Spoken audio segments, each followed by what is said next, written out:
Levant vilayetine yerleşen Seydi'nin nevti gaytadan işleyen zavodu işgär sanını 30 götürüm töwereği kemeldiyar. Azatlyk radiosynyň habarçylary we çeşmeleri Türkmen ykdysadyetine sarsgyn alamatlary barada habarlary ýetirmäge dowam etdirýärler. Habarçynyň maglumatlaryna görä Günnäwar Türkmenistanyna yerleşen nevt kärhanasy galan işgärleriň aýlyk haklaryny Türkmenistanyna öndürilen egneşik we nevt önümleri bilen tölemegi meýilleşdirýär. Türkmenistanyň ýanygyç energetika pudagy ykdysadyetiň iň girdijili pudagydyr. Ýöne ýurtda dowam edýän ykdysady çökünlük nevt pudawynyň işgärlerine de zarar burýar. Mundan ozal geçen ýylyň iýulunda Türkmen maşynyň nevt gaýtadan işleýän zawody hem 500 töwereg işgärini töleksiz dinjalşy uradypdy. Azatlyk radiosy geçen aý Lewapda başga da käbir döwlet ýeçiligindäki edara kärhanalaryň işgär sanyny kemeltmegi we işgärleriň aýlyk haklarynyň bir böleginiň harit bilen tölenilmegi barada habar berdi. Türkmenistan edara kärhanalaryň işgär sanyny kemeltmegi we aýlyklaryň harit bilen tölenilmegi ýurtda dowam edýän ýeti ykdysady çökünlügiň fonunda amala aşyrylýar. Soňky aýlarda milli pul daşary ýurt valyutasynyň garşysyna öz hümmetini epesli ýitirdi. Ýylatyň azyk köpçünçiligi barha ýerbetleşýär.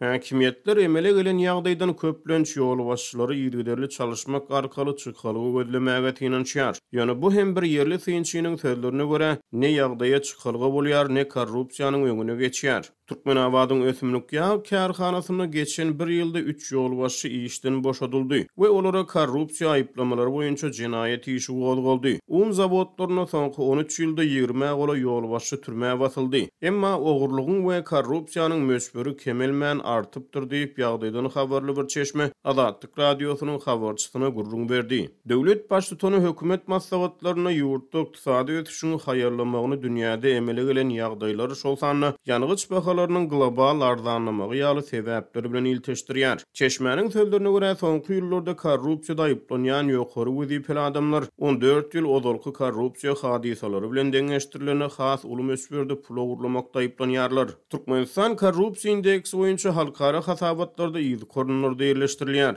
Bu aralykda ykdysady krizisiň arasyna Türkmenistanyň döwlet edara kärhanalaryny hususlaşdyrmak işleri dowam etdirilýär. Habarçynyň maglumatlaryna görä ýük we ýolagçy otlaryny hususlaşdyrmak, olary awatlamak işleri bilen baglykda apreliň başyndan bäri Lewap vilayatyna demir ýol ýük gatnawlary togtudyldy. Demir ýol ýük gatnawlarynyň togtudylmagy bilen habarçynyň maglumatlaryna görä Sewitde käbir gurulşy harytlary gymmatlady. Demir ýol ýük gatnawynyň 2 hepde golay wagt bäri togtudyldy. Lewap vilayatyna demir ýol ýük gatnawlarynyň haçanna otlary telekeçiler satyn alana täzeden ýola goýuljakdygyny aýdýarlar diýip bir demir ýolçy Azatlyk radiosynyň habarçysy bilen gurrun döşlükde aýtdy. Egerde demir ýol ýük gatnawlary telekeçilere berilse ýük gatnawlarynyň bahalary hem ýokarlanır. Soňra gurulşyk önümleriniň azyk harytlarynyň we benziniň bahalary hem gymmatlamagy mümkin diýip Türkmen awatly demir ýolçy sözüne goşdy. Türkmenistanyň demir ýollary açyk görnüşli paýdarlar jemgyýeti Türkmen demir ýollary agentliginiň düzümine girýär. Aziýanyň ösüş banky geçen aý Türkmen demir ýollary boýunça seljerme çap etdi. Hasabaty görä demir ýollary açyk görnüşli paýdarlar jemgyýetine Türkmen demir ýollary agentligi 93 götürüm paýly gatnaşýar. Şeýle-de bu açyk görnüşli paýdarlar jemgyýetinden Türkmenistanyň transport we logistika merkezi 2 götürüm paý alýar. Paýlaryň galan 5 götürümi Altyn Asyr mobil aragatnaşyk kampaniýasyna degişlidir.